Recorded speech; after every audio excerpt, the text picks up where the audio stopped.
to American Education FM, everybody. I'm Dr. Sean Brooks. Welcome back, everybody. All right. Well, I'll tell you what, I'm going to start off with this just very briefly. One of the things that I always find interesting, again, has to do with the current frame of mind of American youth and what they're talking about and the different approaches that they take, in particular to past events, even events that maybe they weren't alive for. And I want to use 9/11 as an example because, again, much of America's youth, of course, was not alive for that, let alone conscious or paying attention to it. Maybe toddlers, but if not, of course, even born.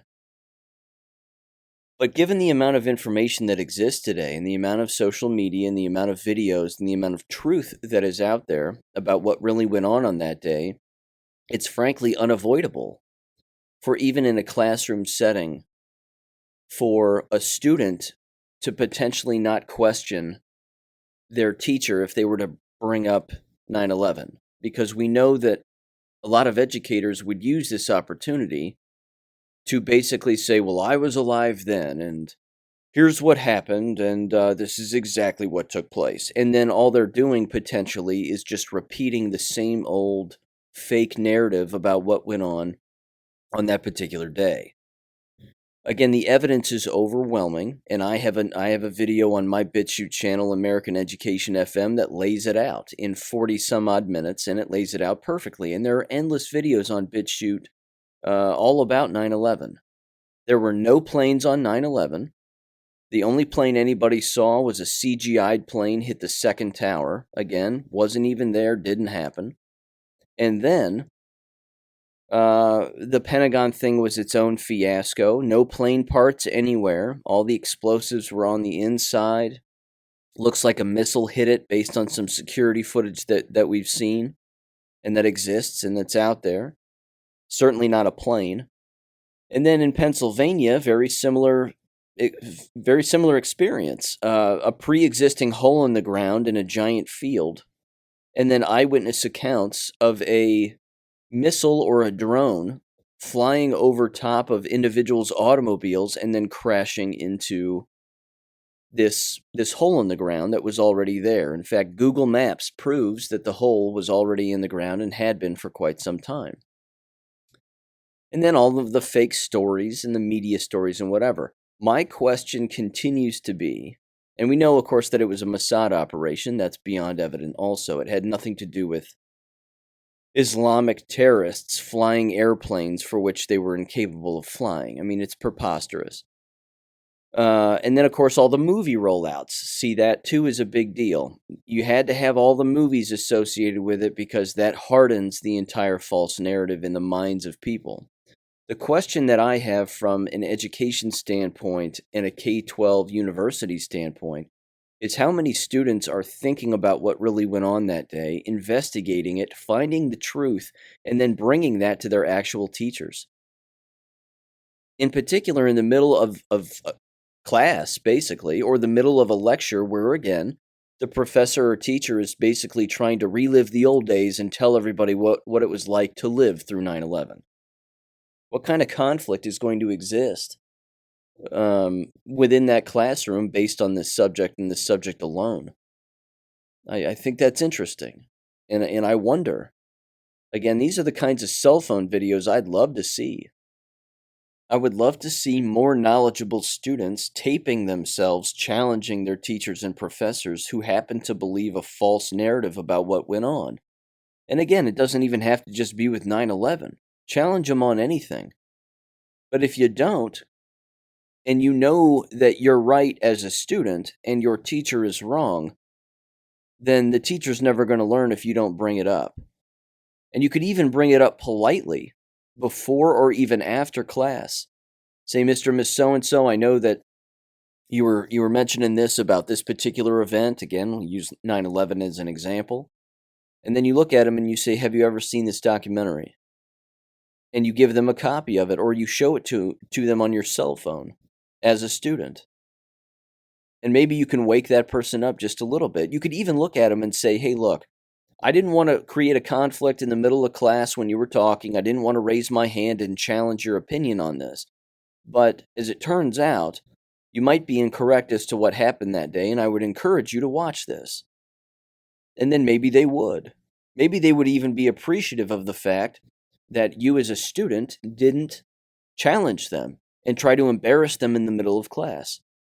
Maybe they would be more receptive to the fact that you came up to them at the end of class, waited until the end of class to share them, to share something basically with them that counters the current story or the current narrative that they believe.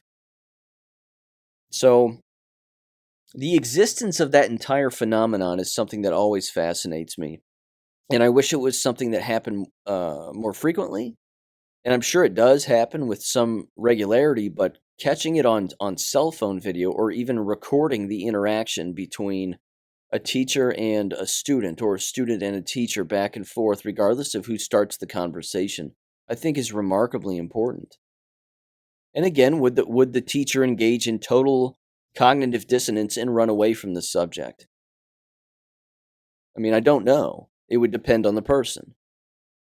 But I just think that that's interesting. And I just think that that's one of those things that should happen with more frequency. And I hope that it does happen with more frequency. Because, again, we cannot repeat these false stories that are perpetuated by a media that we know has been lying to us this entire time about everything, frankly, dating back to the invention of the radio, let alone the television, let alone everything else that exists. But now, again, the technology is so overwhelming that a person basically has to physically not want to find the truth. They have to physically say to themselves, I don't want to find the truth. I don't want to know about the truth. I'm not going to look this up. I'm not going to watch this. I'm not going to do that.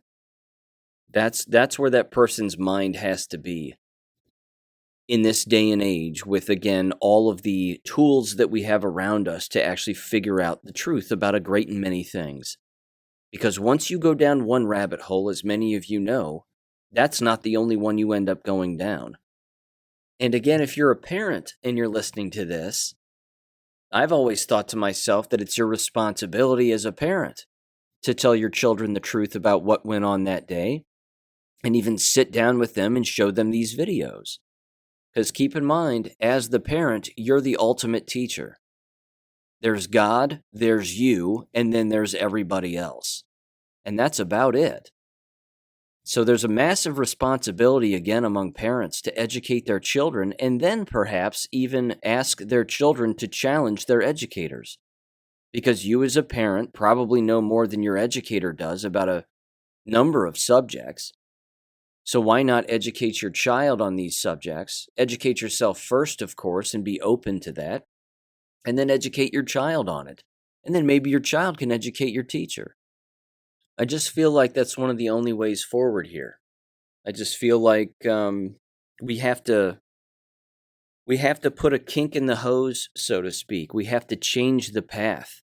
We have to redirect the stream into another dimension where individuals are thinking individually. And of course, we know that that's getting harder and harder to do with some of these technological implementations that are taking place, in particular within school. As you've heard me say on this show a million times, school districts will openly keep BitChute and even certain channels on YouTube, certainly even a long time ago, back when YouTube didn't change their algorithm and had nothing but truth videos all over it, they would ban YouTube. Now YouTube gets used a lot within classroom instruction. Why?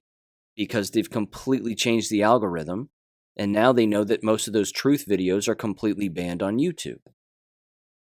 But again, how many of them know about BitChute, Rumble, Telegram, Gab, and all these other outlets where on these very days and these very anniversaries of these historic events, where again, we were lied to by the media, how many of them think to go to those sites and start looking and watching and reading and listening, more importantly, listening and thinking about what actually went on? Because you can't have that many sites all lying at the exact same time. There's more truth out there than there are lies these days. But that's my 2 cents on the whole issue. I always find the phenomenon interesting regarding what students know, what American youth knows, and then are they willing and do they have the courage to bring that truth to less knowledgeable adults? Because if you're anything like me and you were to challenge a teacher back in the day, you'd get thrown out of class. You'd be given detention or 1,000 other things. And I did it once or twice. And then I realized that this entire apparatus isn't open to learning new things. I mean, the teacher at the front of the room is the person who knows everything. So they think. So that's my 2 cents on that. You know, the old hashtag never forget. Well, yeah, that certainly depends, doesn't it? Depending on your point of view and how much you know about 9/11 and events like that. So, moving on, who wants to hear more about the American K-12 collapse as it continues to unfold? And it does continue to unfold. This first particular story here from Breitbart, and it is titled, and it is hilarious, Teachers Union shuts down Seattle schools amid worst learning loss in 30 years. This is great. I love this. It says the Seattle Education Association shut down public schools for the first day of classes just 1 week after the U.S. Department of Education announced the worst learning loss seen in the United States in 30 years. After a vote in which 95% of unionized teachers chose to strike, Seattle Public Schools was forced to close its doors until the teachers' union is ready to send teachers back to work. It says the union bragged about keeping children out of schools on Twitter, attempting to make the argument that it is about meeting students' needs as opposed to the union's needs.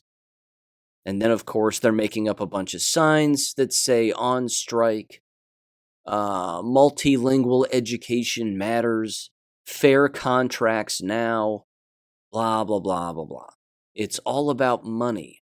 But they use children as the scapegoat to receive more money. It's an old education yarn that continues to just get rolled out and used every single time that these individuals are publicly failing themselves and everybody around them. And then they say, well, it's because we don't have enough money. That's never the case. In fact, I have another excellent clip from New Mexico that proves that they still think throwing money at this is going to solve it, even from these so-called conservative Republicans. It's ridiculous. The article continues, however, and it says, at issue was teacher salary as well as staffing ratios for multilingual students in special education. While they argue they support students, of course they do, because, they were abusing them this entire time with masks and face shields and spraying them in the eyes with disinfectant, but, whatever.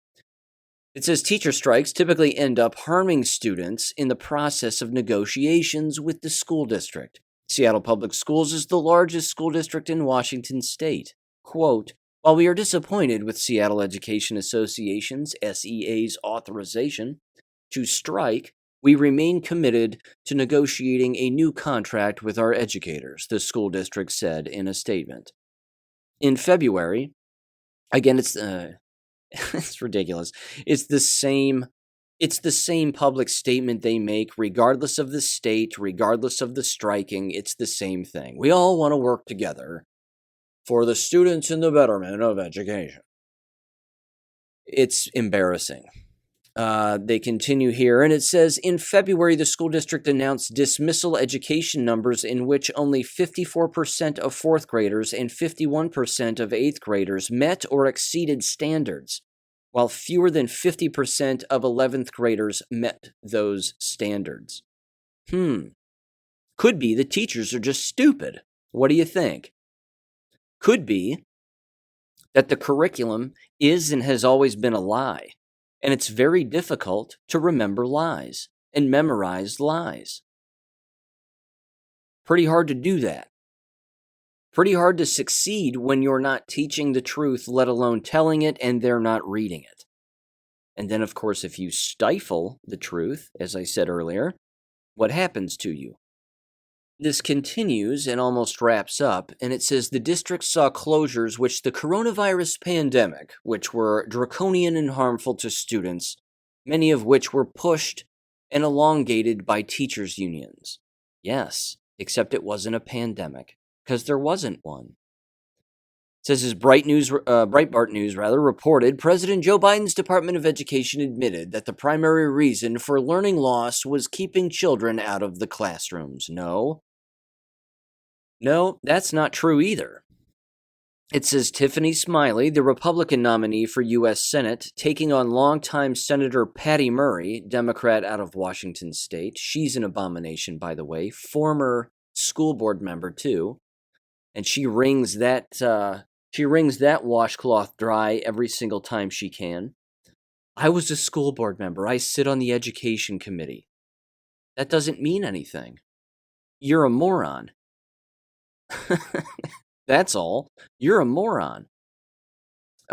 She released a statement, this Tiffany Smiley, the Republican running against Murray, and slammed the coronavirus lockdowns and the teachers' union decision to keep them closed as the new school year was set to begin. Smiley said in a statement, quote, students across Washington and the country have fallen behind in their education as teachers' unions force schools to remain closed for far too long during the pandemic, despite scientific evidence that showed kids are far less susceptible to COVID-19.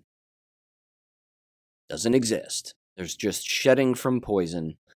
These politicians, ladies and gentlemen, are not going to help us. They're not here to help us.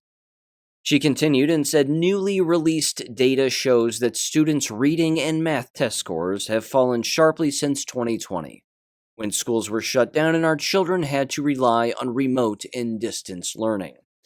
See, that's still the dependence of government. These Republicans that are running against these Democrats are not conservative in the slightest. These are still people that believe that government is the only way.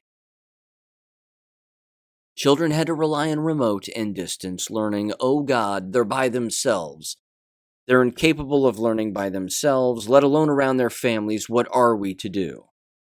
And then they just ramp up the government narrative all over again. It continued, they did anyway, and said, quote, while I agree teachers need to be paid more and our education system needs massive reforms, now is not the time to keep students out of the classroom, she continued. Unlike my opponent, Patty Murray, who refuses to admit it was a mistake to keep students out of the classroom for so long during the pandemic, there was no pandemic, I will always stand with Washington families and our students who deserve the best possible education we can provide. Murray's lead over Smiley recently dipped below 3%. Whatever. These are two morons running against each other, and neither one of them has the solution. Speaking of politicians who don't have the solution, listen to this. This audio was sent to me by Cicely from New Mexico because they've got a politician out there who has his head totally in his backside. Mark Ronchetti, if I'm saying that right, or Ronchetti, something like that, Republican nominee for governor, has a plan, ladies and gentlemen, to save education in the state of New Mexico, which is typically at the bottom of education statistics in the entire country. Give this a listen. Okay, we recently learned our kids may have fallen behind more than we realized during the pandemic. New test scores show just how few of them are proficient in basic but very important subjects. It's no secret as well, our state's education system has been at or near the very bottom nationally for far too long. And education could very well be the priority for some of you when it comes time to elect our new governor in just a few months. Republican nominee Mark Ronchetti unveiled his education plan today. Tamara Lopez looked into that. So Tamara, give us a breakdown, if you will. Ronchetti says he has an 8-point plan to get New Mexico back on track with our education system. It would involve redirecting money, including giving some to families to help pay for tutoring. We've gone over the past 4 years from 49th, which many of us thought it couldn't get worse, to now 51st. Now that they count Washington, D.C. That 51st ranking Republican governor candidate Mark Ronchetti is citing comes from a 2021 Wallet Hub survey, putting New Mexico's education system dead last nationally. Over the years, we've reported our education ranking has been at or near bottom according to various surveys and research. Ronchetti released his proposed education plan Tuesday, just days after the State Department of Education released startling standardized test results showing very few of our students are proficient in English, language arts, and math. Number one, right out of the chute, young kids, 1st through 3rd grade.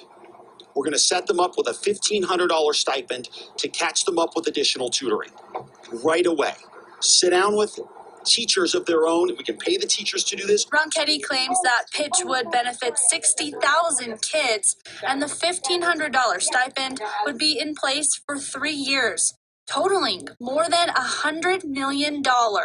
Speaking of money, Ronchetti says he wants to redirect our education funding. Number two, you guys have all heard about the COVID dollars that have come into the state of New Mexico. Those COVID dollars should be spent in the classroom, not in administration, because that's what's happening right now. So we want to require school districts to put those funds into the classroom.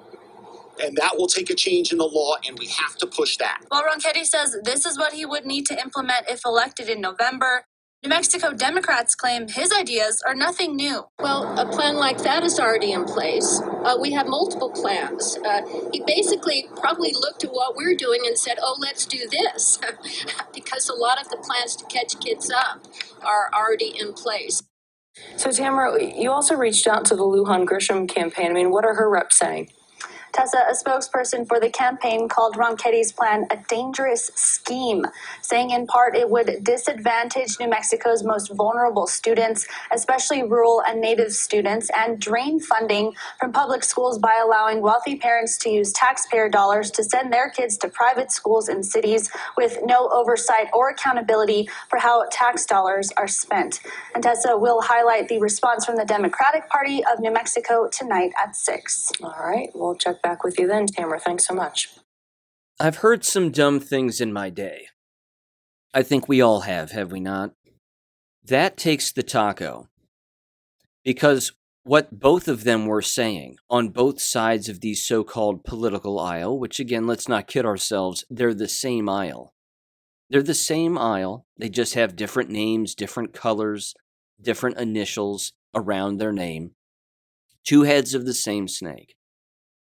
Who in their right mind believes that if you give $1,500 to a family of a student 3 years in a row, that they're going to spend that money on education? And then, of course, how are they going to keep track of that? It's impossible. And then you heard him say, and this is the kicker, that, well, we really need to push that because some laws need to be changed, but that's what we need to push. These are false promises, and the promises, if they were to even come true, won't fix a damn thing. It won't fix anything.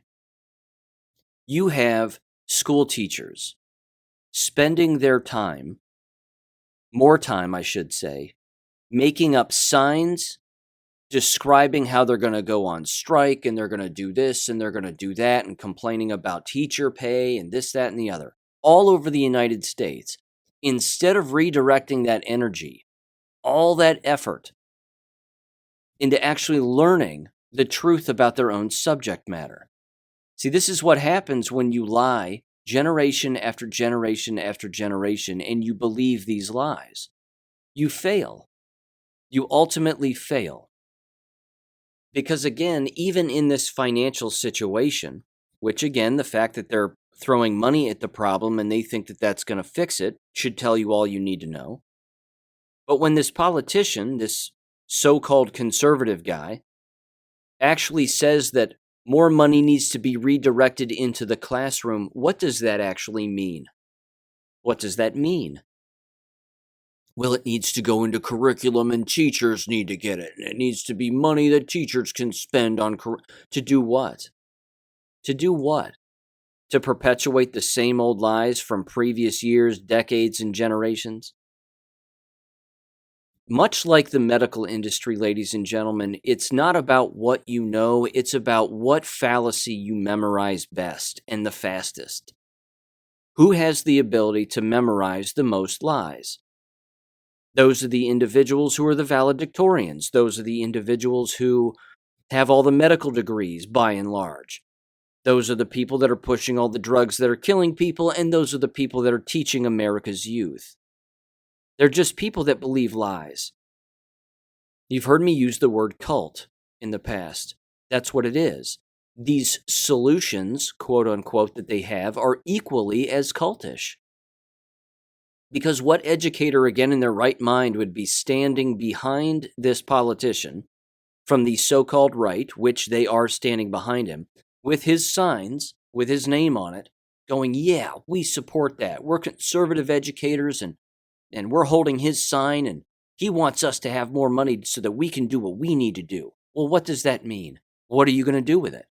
Where's it going to go? These are not solutions. They just aren't. They're already broke as a state. Many states are broke. I have to assume, anyway, that New Mexico is broke. It's run by Democrats. And again, if you have Democrats saying that this Republican guy has the exact same plan that they do, well, then that means you're both wrong. It just means they're both wrong. So it's embarrassing. It just continues to be embarrassing because, again, if they believe that throwing money at all of this is going to be the thing that saves anything, it is. It's just not. Now, here's one example I might add, and this, again, same vein, and isn't it ironic that this is the exact cost that they mention? But this comes from the Daily Mail, and it says, speech therapist reveals she's been inundated with wave of COVID babies, quote unquote, who can barely speak because of pandemic shutdowns. And parents are paying up to $1,000 a month to repair the damage. Again, we are talking about what was the largest one of, there have been many as you know, but one of the largest brainwashing operations that's ever existed in the history of man over the last 2.5 years. One of the largest. We, of course, have survived. Those of us that are probably listening to this show, we survived. We dodged all the lies. We knew they were lies. We didn't believe a word of it. We lived our lives normally around the rest of the brain dead, masked up, triple-jabbed goons, and we continue to be the normals in society. But this right here, $1,000 a month to repair the damage by implementing speech therapy. What were these parents doing? Not having conversations with their children? Making them wear a mask at home while they sleep? You have to assume that's a possibility. Because again, if the mind can conceive it, it's possible it happened. You know that there were parents that did that. You know that there were parents that told their children to wear a mask when they slept at night. I mean, my God. My God. Now, here are the bullet points to this article. It says the following, quote, the phenomenon, speech pathologist Nancy Paulo says, is part of a concerning trend in kids born during or shortly before the pandemic. Compounding the crisis when parents sought help, they were met with lockdown-related roadblocks such as mask restrictions and telehealth meetings. Now the restrictions have lessened, Paulo says. Parents are scrambling to address these failures, signing up for pricey speech therapy sessions. A growing body of academic research also supports Paulo, I don't know how you say her name, claim that children born over the past 3 or so years possessing weaker verbal skills. Again, this shows the parents' unwillingness to understand that they are the ultimate instructor. This is, again, a perfect example of what happens when parents just hand their children over to government. Here you go, government. You be the parent. You tell my child what to do, and then tell me what to do because I'm a moron. I gave birth to these children, but I know nothing. I've spent all of this time just wandering around like an aimless zombie, and I have no idea what to do with this thing that has 2 arms, 2 legs, and a brain. Only the teacher in government can tell me what to possibly do. It's so sad. It's just so sad. And speech pathology is going to be the least of these children's and families' problems going forward. It'll be the least of their worries. Because what society has just shown these children is that wearing a mask is the thing that you should do when there's illness being talked about on TV. Same thing with the radio. Same thing. Wear a mask, it's that time of season again to mask up. Ladies and gentlemen, I drove past a guy the other day, 84 degrees outside, sunny, windows rolled up in his car. By himself. 2 masks. Not 1. No. 2. 2 N95 masks on top of one another. And I could tell because they were different colors. And I was right next to the guy. And I did that slow head turn that you do, when you're trying to look at the car next to you and the person next to you, and you don't want them to catch you looking right at you, but or you looking right at them. But I'm staring right at the guy and I'm going, he's got 4 strings around one of his ears. That's got to be 2 masks, at least. He might even have a ball gag in there. I mean, who's to know these days? But it's just nuts. This kind of stuff is not getting better. I'm glad, again, some people are waking up. But who is waking up exactly? What kinds of people are waking up? Because the people like us who have already been awake to all of this nonsense, well, we were already here. So are people starting to wake up who were double jabbed? As it turns out, yeah, that's the case. Double jabbed, triple jabbed, and sick people are starting to wake up to some extent. So let me give you one quick example. There's a Canadian who's made some videos, and he's put these out on TikTok where he openly apologized to the people who are unjabbed. And he said, I'm sorry. I'm absolutely sorry. I saw the trucker convoys. I was already jabbed. That's when I started to learn that all of this was a giant mistake. All I did was give in to government. All I did was exactly what government wanted me to do. And I'm sorry. And he apologizes. And more people are watching his video, and they're starting to do the same thing. They're just starting to apologize to all of the people that they didn't listen to, who were trying to tell them, you don't have to wear a mask, don't take these shots, don't wear a mask, period. But don't take these shots, don't do this, don't do that. Again, where are the educators in all of this? As you've heard me say in the past, where are all those science and health educators? Where are all those anatomy and physiology educators who are awake and actually know what's really going on? That there was no pandemic, that there are no viruses. Where are these people? Where are they? Do they even exist? I don't know. I just don't know. But at least some people are waking up. It's too late for them right now, but at least they're, some of them are remorseful, which is fine. We're not looking for apologies. We're not even looking to look people in the face and say, I told you so. I mean, that's not even it. It's that I think that we just want people to think for themselves. Because not thinking for yourself and not doing your own in-depth research is not a life-saving characteristic. So, continuing with the school shenanigans and leaning toward the COVID nonsense, this was from Just the News, and it's titled, Michigan Schools Use One-Time COVID Relief for Pay Increases. Desperation is what I smell. This is desperation. And they have to do this because normally they were saying, well, the CARES Act money and the ESSER funds are not for teacher pay increases. That's not what it's for. We can't use it for that.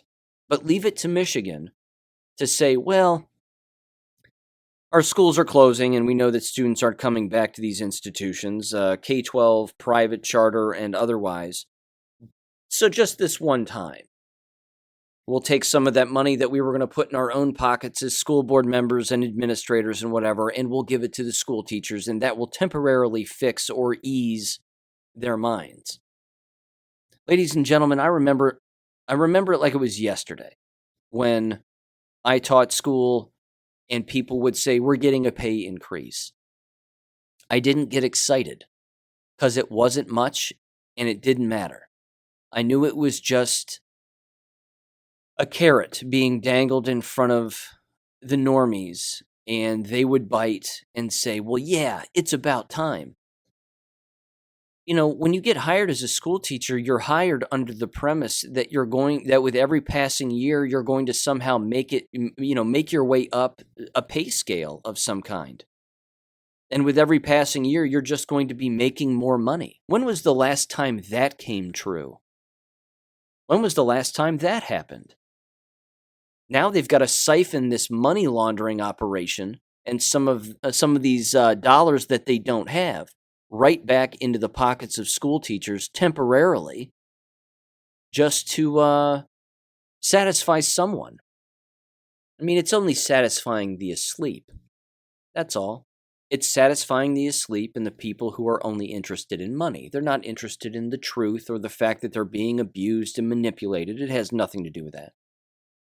But this article starts off, and it says the following. It says, many Michigan schools are spending one-time federal COVID relief on pay increases that will augment the long-term taxpayer cost of education, according to more than 80 records requests filed by the Center Square. So what they're already doing here is admitting that this is a short-term fix for a larger problem before they start taxing people in the surrounding areas by raising their property taxes through school levies, where again, more money is going to be siphoned out of the home and away from the family. It's an open admission that that's what this is.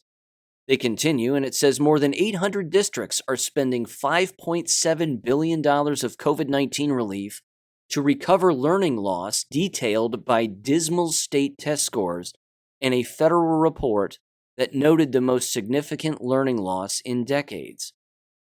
It says Holly Wetzel, the director of public relations for the Mackinac Center for Public Policy, urged schools to spend the money to recover learning loss instead of increasing long-term spending. Quote, school districts should consider the long-term impacts of how the COVID relief funds are being spent, Wetzel said in a statement. Quote, when districts decide to use a one-time relief payment for something that will have a long-term cost, they must be prepared for a financial strain that their future budgets may not be equipped for. Instead, these funds would be better spent helping the thousands of students who suffered learning losses caused by the forced school closures, unquote. What does that mean? What does that mean?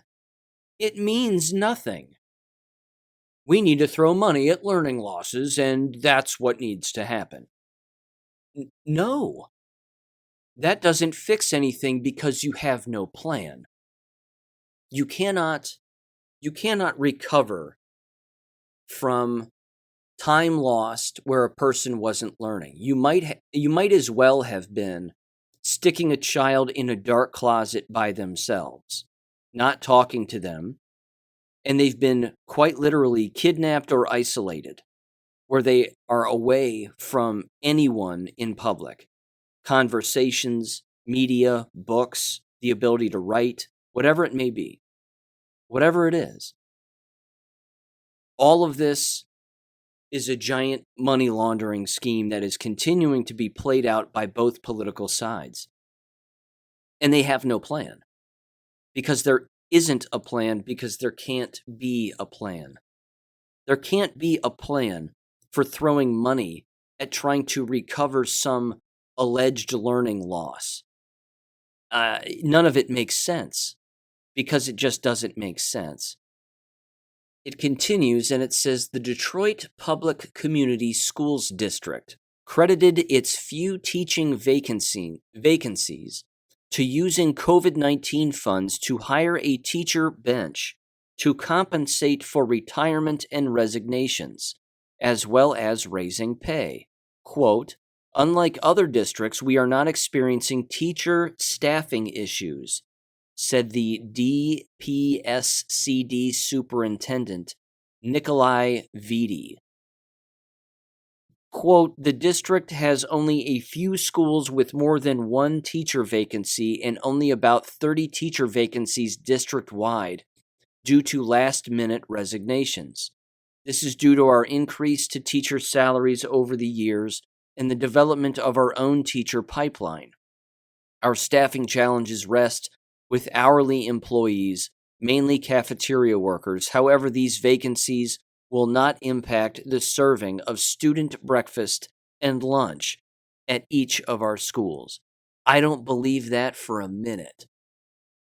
I don't believe that for a minute.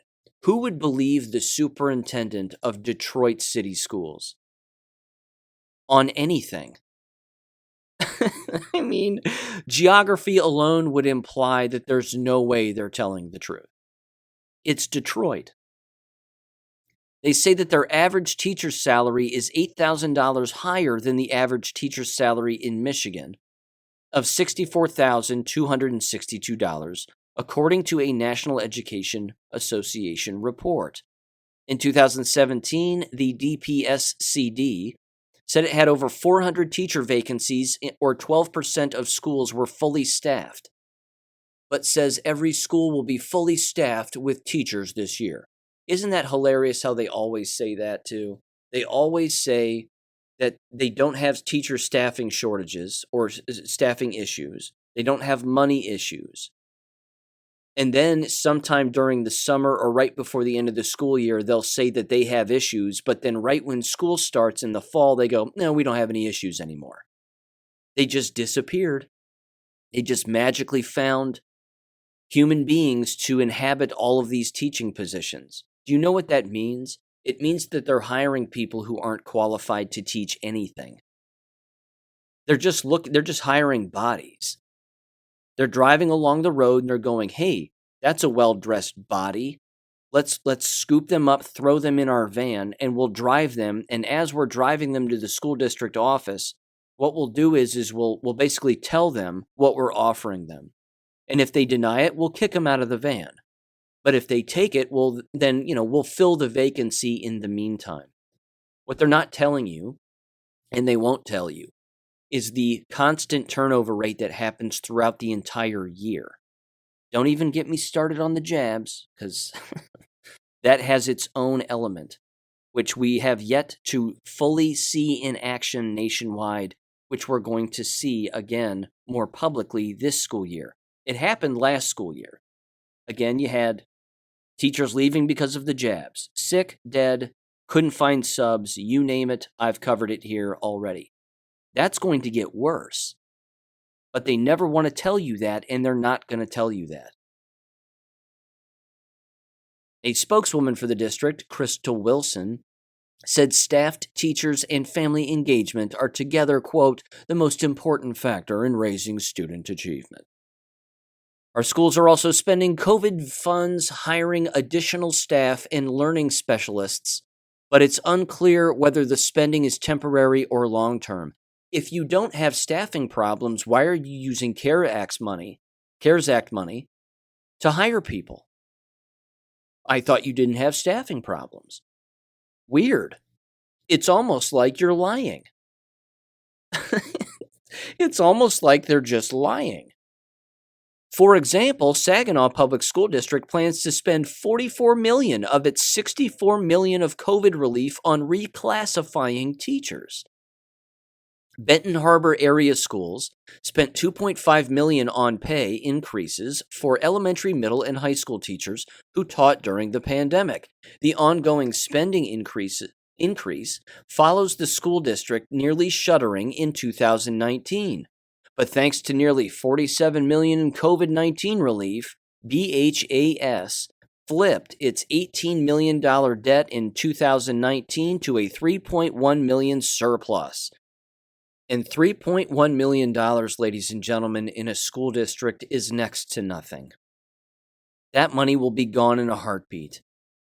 It continues and it says Dearborn Public Schools is spending $9.7 million on COVID-19 money, on a permanent pay schedule increase. What are you going to do when that money runs out?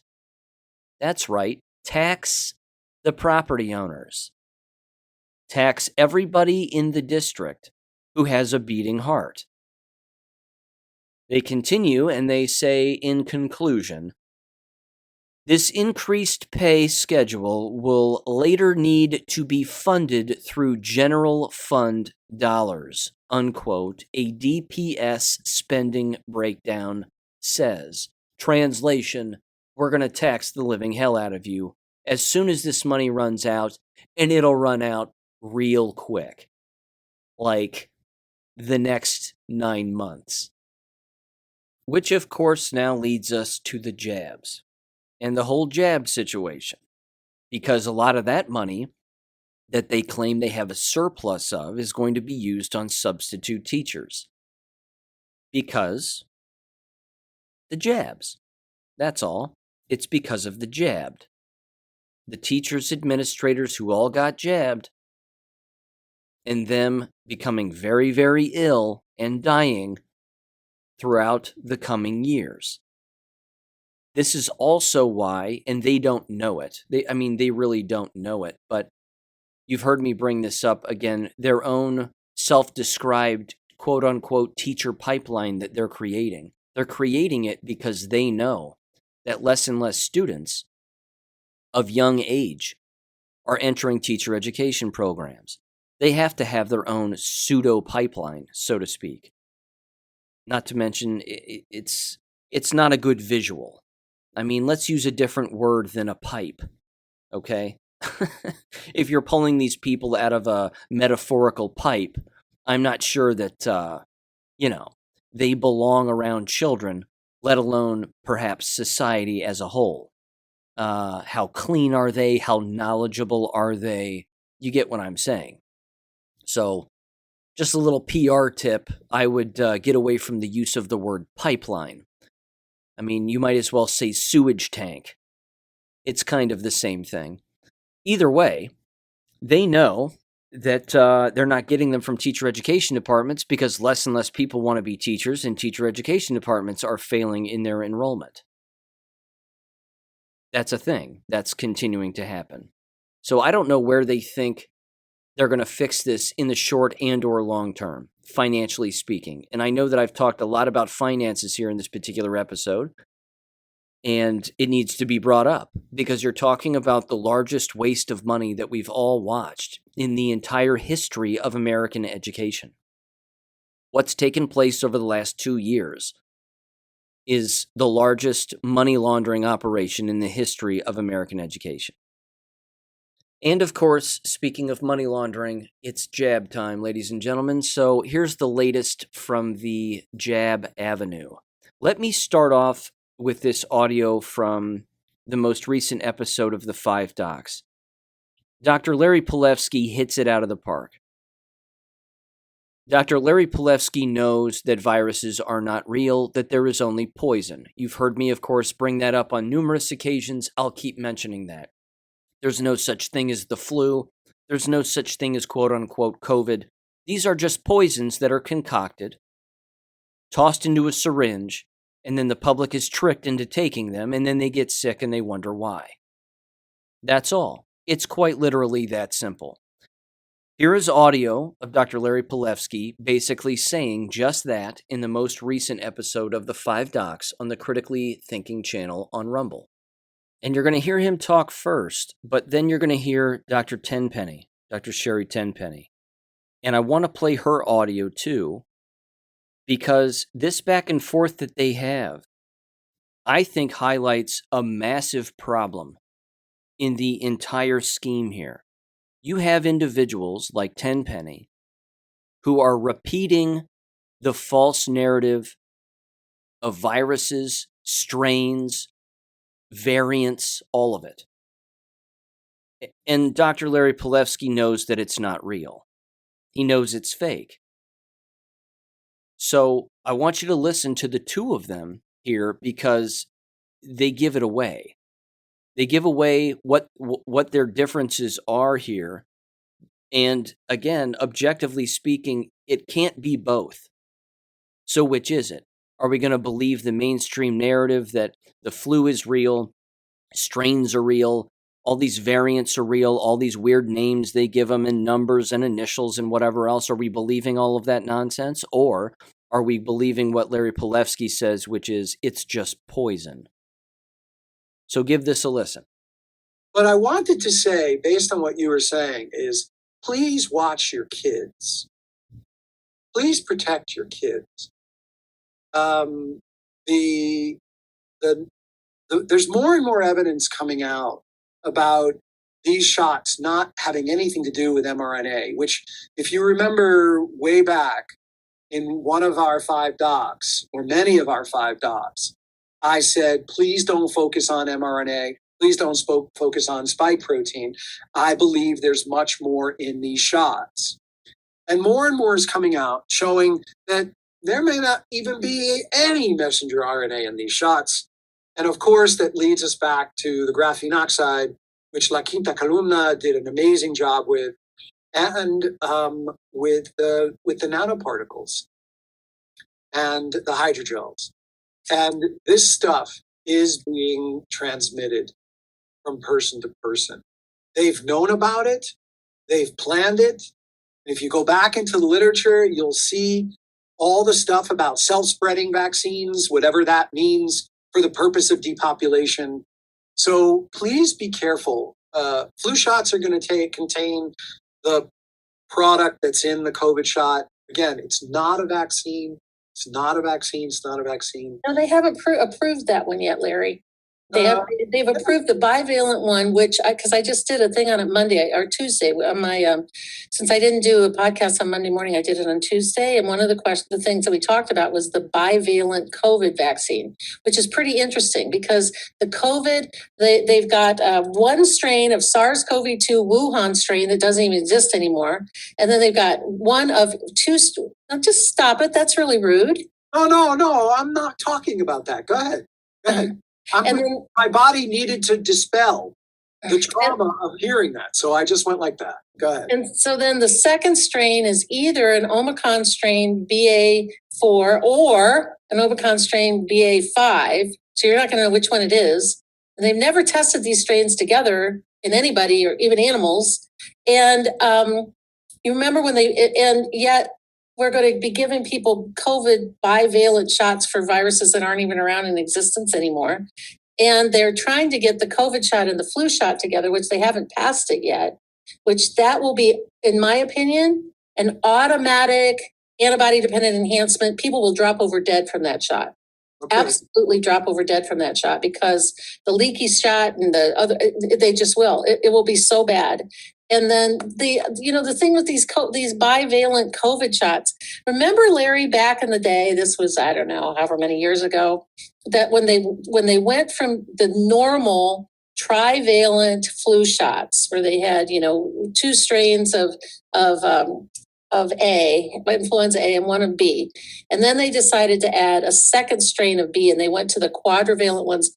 How many people got sick and how many times they pulled that formulation on and off the market because that fourth virus somehow made it so much more inflammatory.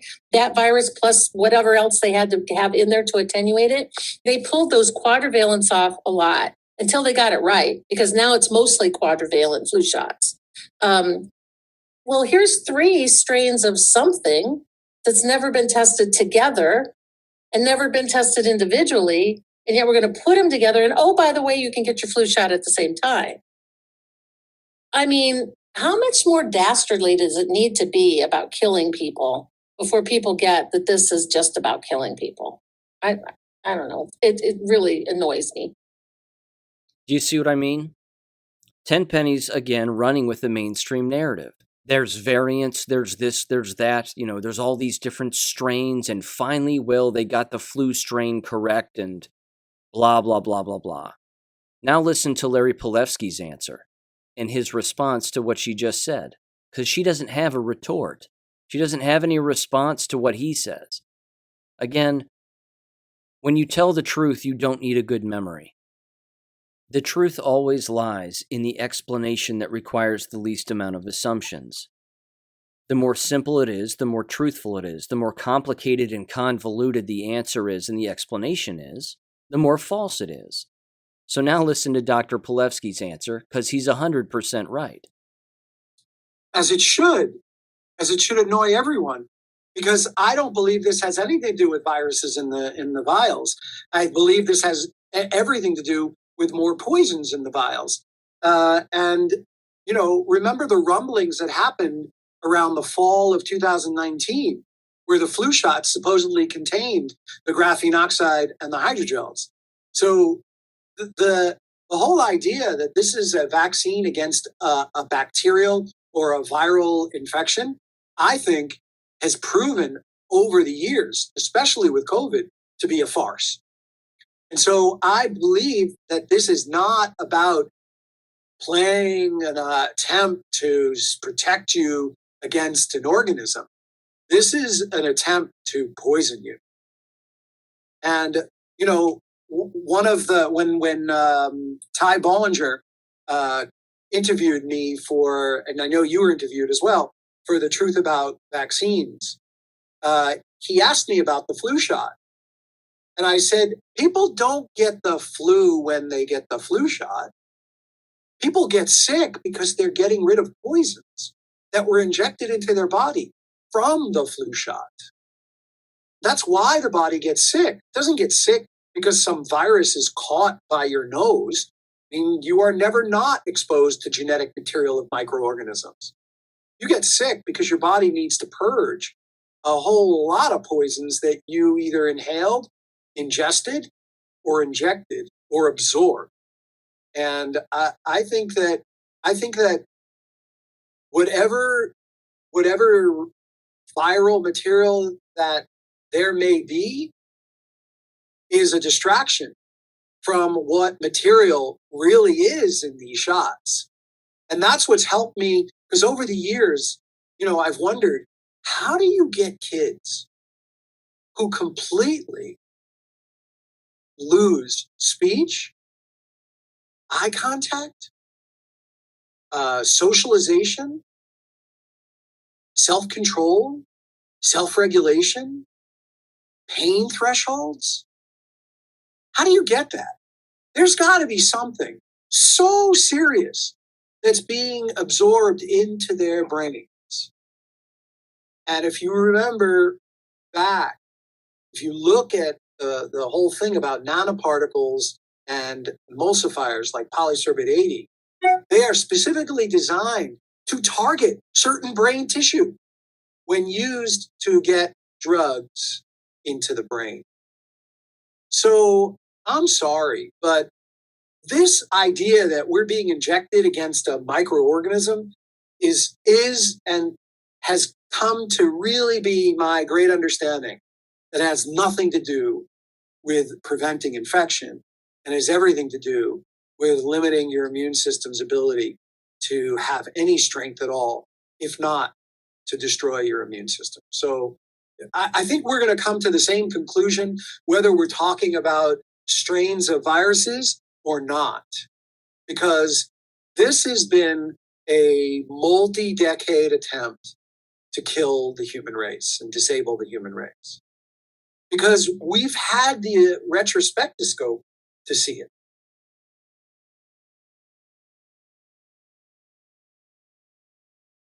And this is, again, where Dr. Tenpenny doesn't ask further questions. I mean, she just doesn't. They've all met together on Rumble endless times, 100+ episodes, where even Dr. Lee Merritt, as you've heard me mention her on this show and play her audio before again, she knows that viruses aren't real. Pilevsky knows the same thing. Made knows the same thing. It's like, and Northrop knows the same thing, but it's Tenpenny who seems to be on a bit slow on the uptake, so to speak, when it comes to all of this. She's repeating the mainstream narrative of all of these variants, and it seems confusing to her.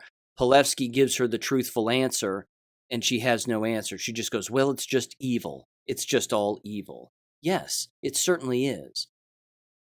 But you have to understand the false story that makes it evil, because that's the real problem. So there's that audio I wanted to play for you, because, again, that pretty much lays it out as clear as it can be laid out. That even the individuals, again, who are working together for the good of humanity, so to speak, are at odds with one another. This next thing, however, I think continues to prove that even the dead asleep and the criminals are waking up a little bit to some of this. This was in the Epoch Times, and I wanted to mention this because this is, again, brand new for the most part, but it's a nice little summary of the research article, certainly with plenty of bullet points. And it's titled, Unethical, quote unquote, and up to 98 times worse than the disease. Top scientists publish paradigm-shifting study about COVID-19 vaccines. It says the following, quote, a team of 9 experts from Harvard, Johns Hopkins, and other top universities has published paradigm-shifting research about the efficacy and safety of COVID-19 vaccines and why mandating vaccines for college students is unethical. This 50-page study was published on the Social Science Research Network at the end of August, analyzed CDC and industry-sponsored data on vaccine adverse events, and concluded that mandates for COVID-19 boosters for young people may cause 18 to 98 actual serious adverse events for each COVID-19 infection-related hospitalization theoretically prevented. It says the paper is co-authored by Dr. Stefan Baral, an epidemiology professor at Johns Hopkins University, surgeon Martin Adel Macquarie, if I'm saying that right, MD, a professor at Johns Hopkins University known for his books exposing medical malfeasance, including Unaccountable, quote-unquote, What Hospitals Won't Tell You and How Transparency Can Revolutionize Healthcare, along with being authored by Dr. Vinayak Prasad, if I'm saying that right, a hematologist-oncologist who is a professor in the UCSF Department of Epidemiology and Biostatistics, as well as the author of over 350 academic and peer-reviewed articles. It's other people too, blah, blah, blah. It says the following, risk disenrollment. It says, as the study pointed out, students at universities in America, Canada, and Mexico are being told that they must have a third dose of vaccines against COVID-19 or be disenrolled. Unvaccinated high school students who are just starting college are also being told the COVID-19 vaccines are mandatory, quote-unquote, for attendance. These mandates are widespread. There are currently 15 states which continue to honor philosophical personal belief exemptions, and 44 states in Washington, D.C. allow religious exemptions to vaccines. But even in these states, private universities are telling parents that they will not accept state-recognized vaccine exemptions. Based on personal interviews with some half-dozen families, the Epoch Times has learned that administrators at some colleges and universities are informing students that they have their own university-employed medical teams to scrutinize the medical exemptions submitted by students and signed by private doctors. These doctors' families are being told will decide whether the health reasons given are medically valid. It says 5 ethical arguments against mandated boosters, and I'm just going to read the 5, and then I'm going to wrap this up. Shouldn't surprise anybody. It says the following, quote, number 1, a lack of policy-making transparency. The scientists pointed out that no formal and scientific rigorous risk-benefit analysis of whether boosters are helpful in preventing severe infections and hospitalizations exists for young adults. You don't have to be a scientist to figure that out. And this, again, brings up a larger point, which I'll mention at the end of this list. Number 2, expected harm. A look at the current available data shows that mandates will result in what the authors call a net expected harm, quote unquote, to young people. This expected harm will exceed the potential benefit from the boosters. Number 3, lack of efficacy. The vaccines have not effectively prevented transmission of COVID-19, period. Given how poorly they work, the authors call this, quote-unquote, modest and transient effectiveness, unquote. The expected harms caused by the boosters likely outweigh any benefit to public health. Number 4, the recourse for vaccine-induced young adults. Forcing vaccinations as a prerequisite to attend college is especially problematic because young people injured by these vaccines will likely not be able to receive compensation for their injuries. And number 5, mandates, the authors insisted, ostracize unvaccinated young adults, excluding them from education and university employment opportunities. Coerced vaccination entails, quote, major infringements to free choice of occupation and freedom of association, unquote, the scientists wrote, especially when, quote, mandates are not supported by compelling public health justification, unquote. It says the consequences of noncompliance, including being unenrolled, losing internet privileges, losing access to the gym and other athletic facilities, and being kicked out of campus housing, among other things.